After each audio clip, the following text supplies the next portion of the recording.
Okay, everyone, welcome back. We were just discussing in this room that not everybody likes the Disney princess films, and that's okay.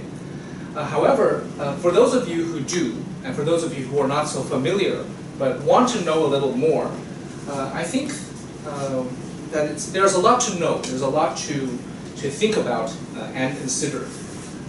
One of you in the comments asked, I think it's Jenny, the student's name is Jenny, asked if there are racial and social issues in the Disney princess films. I think it's a difficult question to answer. Very difficult because I feel that Disney tries to assimilate these princesses in general. In other words, I think the racial issues don't come out as strongly. They're portrayed as having problems that are more universal. So like problems with their parents, problems finding love, problems with society, preventing wars, solving problems about society. But in general, I think they try to avoid race issues. If you want to portray a race issue, then you need to have some kind of racism, I think. For me, the most powerful statement on racial issues in films that are directed toward children is in Harry Potter. Because there is, of course, the term mudblood, right, which is a term that is used like you would use the N-word, basically. We all know what that word is, right? I will not say that word. But you have this sort of more racialized caste sort of system in the world, the magical world of Harry Potter, which hopefully we can teach someday. But back to our Disney princess films, I think the issues are not so much race, but growing up, and issues that girls face in society. So definitely there is sexism. There are issues of sex, and sexist behaviors, but not so much racism. They try to wash it out, I believe. They try to clean it up because it's very sensitive. But here, we have different race, right? Obviously, we have different race. So, Yolanda, do you recognize these characters? This one here is. Does it work? It doesn't work on this screen. It works here, but it doesn't work here. Do you know this character? On the left? No. She's this one. She's this one. She's the voice of narration. Carrie Bradshaw, right, played by Sarah Jessica Parker. And she's a writer.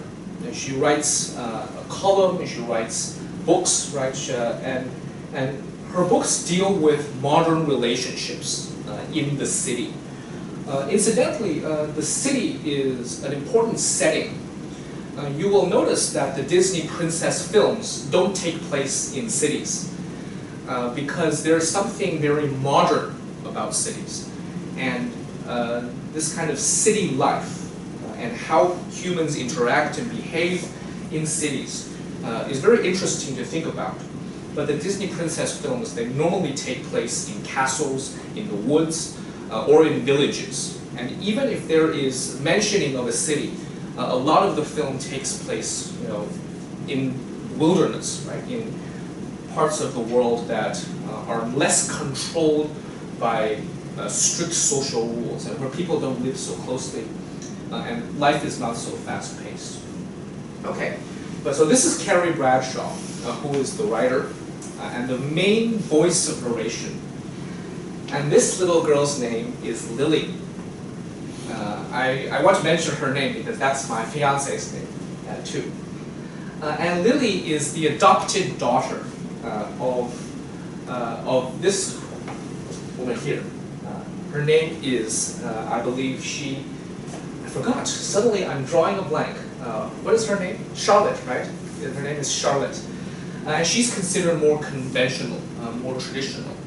And her husband, Harry, they adopted this little girl, Lily, from China. what is happening in this scene? If you watched the movie version of Sex and the City, you'll know. So Carrie is reading a fairy tale to Lily. Okay? They're reading a book about, obviously, if you listen to the language, you know that it is a fairy tale. Maybe it's Cinderella, maybe it's Sleeping Beauty or Snow White, but it's about a conventional fairy tale. And these conventional fairy tales end with, and they lived happily ever after. And this is how it ends. And so Carrie closes the book, right? And then she turns to Lily and she says, you know it's not real, right? You know this is just a story, right? And then Lily, very, very young, right? She just says, again, something like this. So she wants Carrie to read the story again. And Carrie says to herself, and another one bites the dust. And what does that mean, to bite the dust? It literally means, it's a figurative language, right? But it means when you fall over, you fall down, and you fall face to the ground. You're biting the dust. And so another one has fallen, basically, is what it means. In other words, another little girl has been tricked, or has fallen into this trap of thinking about fairy tales as true love. This image for me is very important because let's not forget.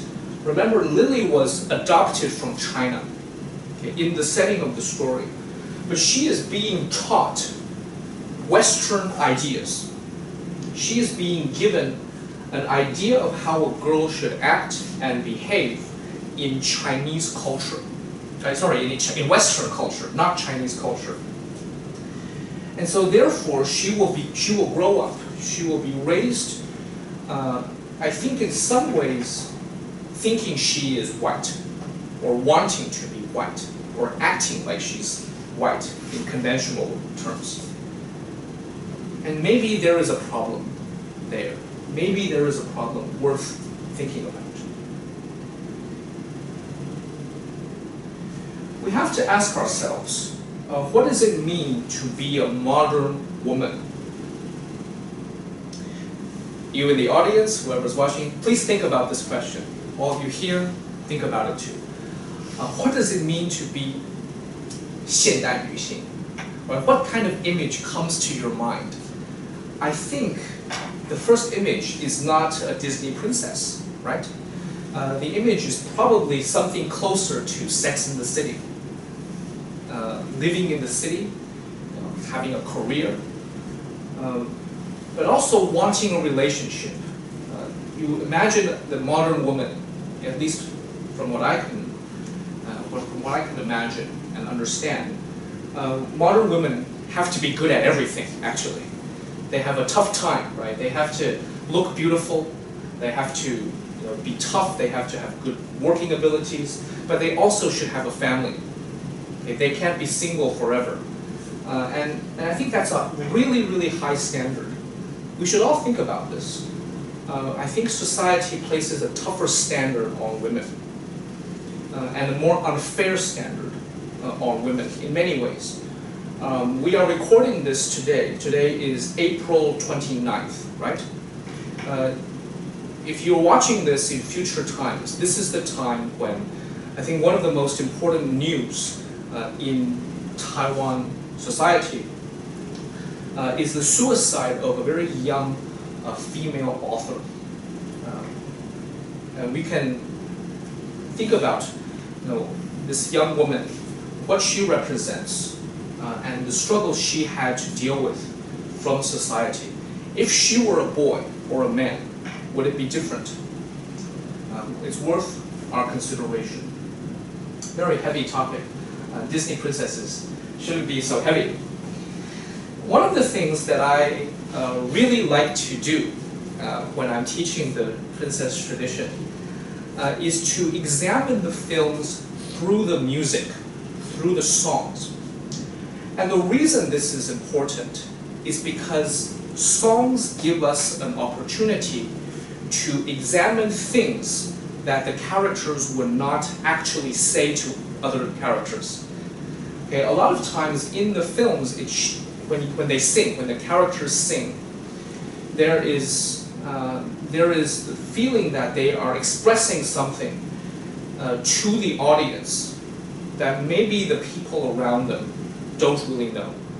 And it gives them an opportunity, when in singing, there's an opportunity to express values in ways that dialogue might not be able to do. And it's also very poetic, very beautiful. Disney is very famous for its music. And the first song in Mulan is this song. It's called "You'll Bring Honor to Us All." And this song is not mentioned often enough. People normally talk about reflection and "I'll make a man out of you." But I think it's the most Chinese song in a few ways. Let's bring up an image here. So the setting of this song is, so Mulan has woken up early in the morning, right? She lives in a small village in China, and this is the day that she's going to meet her matchmaker. And she needs to impress the matchmaker, but she's a free spirit, and she arrives late, and so they need to prepare her. They need to push her into the conventions of a bride, a young woman in Chinese society. They need to transform her, basically, from this tomboyish free spirit into a proper girl, proper wife. And ultimately this fails, right? But this song is very Chinese because it highlights both Chinese music and Chinese values. So if you listen to it, we're not allowed to play it, so unfortunately I have to sing it for you. So the Chinese scale is different from the Western scale. The Western scale sounds like this, okay? Do, re, mi, fa, sol, la, si, do, si, la, sol, la, mi, re, do. Okay, this is the Western scale, 西洋音阶大调. But if it's the Chinese, Chinese has 5 tones. Okay, dang, dang, dang, dang, dang, dang, dang, da, da, da, da, da, a little bit different, right? So let's compare the two again. Da, da, di, da, da, di, da, di, da, di, da, dang, dang, dang, dang, dang, dang, dang, dang. And this scale is used in this song. Okay, you'll bring honor to us all. It's not in the other songs. Reflection uses a Western scale, and so does "I'll Make a Man Out of You." This is probably the most significant Chinese song, Chinese scale song. And you know what it sounds like? Dun, dun, dun, da, da, da, da, da, da, da, da, da, da, da. And so here, like, with good breeding and a tiny waist, you'll bring honor to us all.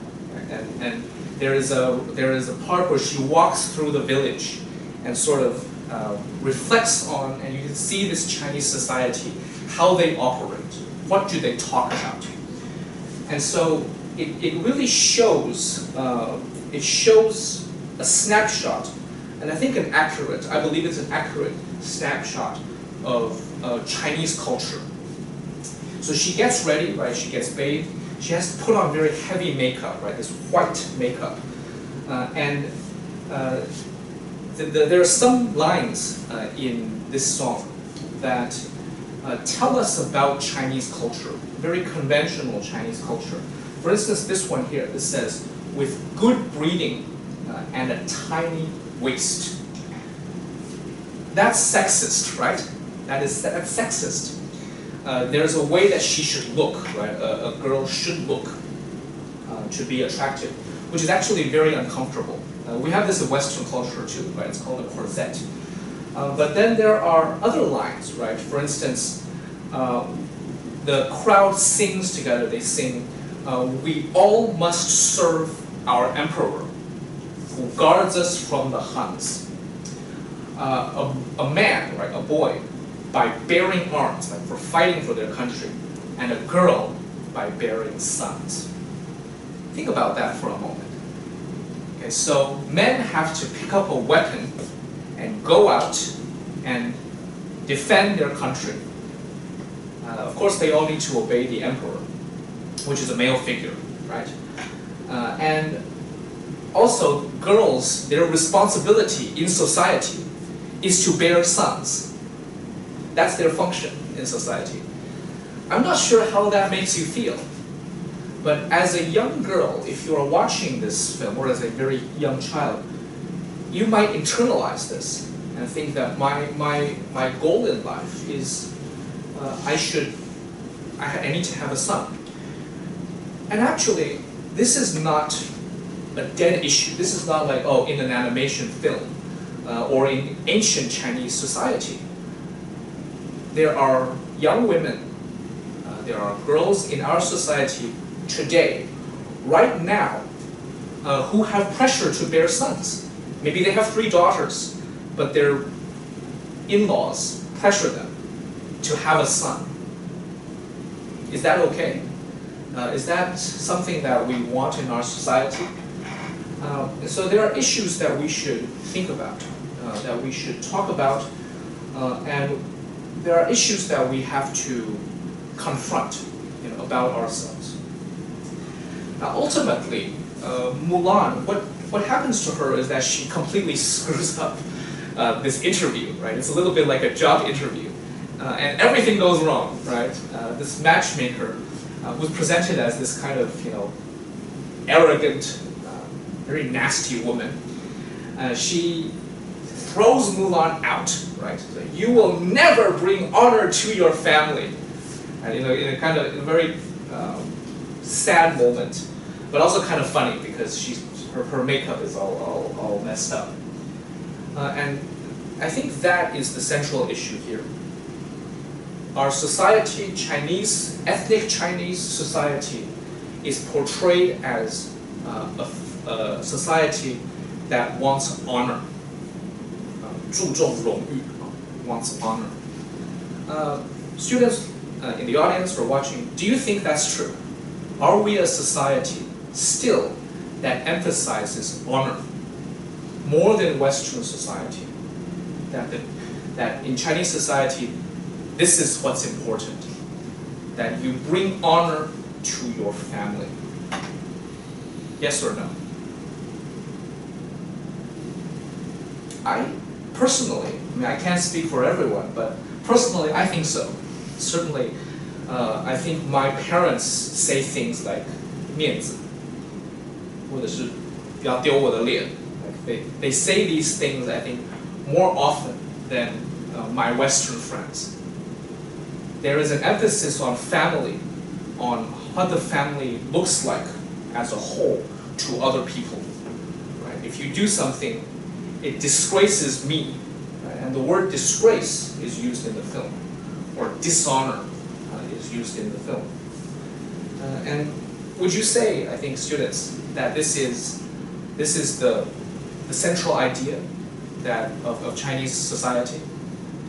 These families who want honor for themselves, like as a whole family, so we think in family terms, more so than Western society, I think. At least conventionally, the way we think of it now. In the Western tradition, there is more and more emphasis not on family, not on honor, it's not the word they use, but more on personal freedom, personal liberty. What do I want? And so when Mulan sings this song, Reflection, there is a very iconic image of her moving half of her makeup, right? And she looks, what is she looking at? Where is she in this image? I'm not allowed to show everything, but so she returns home, right? And she is disgraced by the matchmaker. Basically, she is disgraced in public. And that's a terrible thought, actually. But yeah, she was disgraced in public. And she comes back home, and the first thing she does is that she goes to her ancestors. 有一个这个祖先的灵堂，祖先的牌位。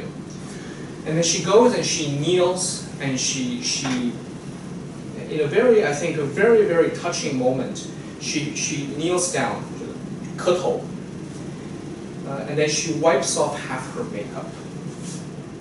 What does this image suggest to us? And of course she's singing, right? The famous reflection. We'll talk about the lyrics, but what does this image suggest? Something we should think about. Anyone in the audience? What does this image suggest?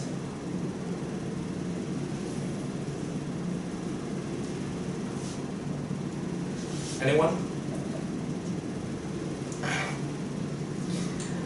I think if we read this image and this gesture about being true to yourself, reflection.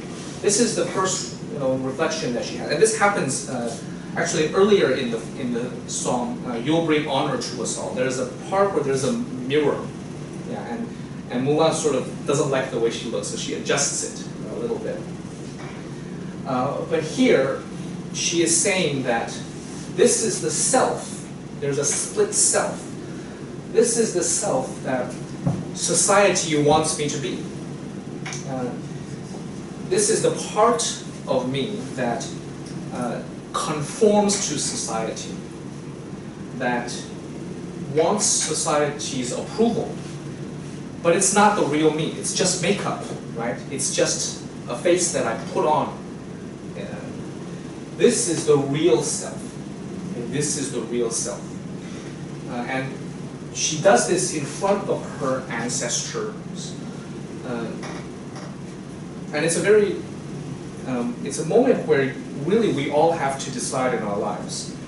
How much should we conform and how much should we be true to who we really are? We're almost finished for this segment, but I just want to remind you all of the lyrics of Reflection. It's a very short song.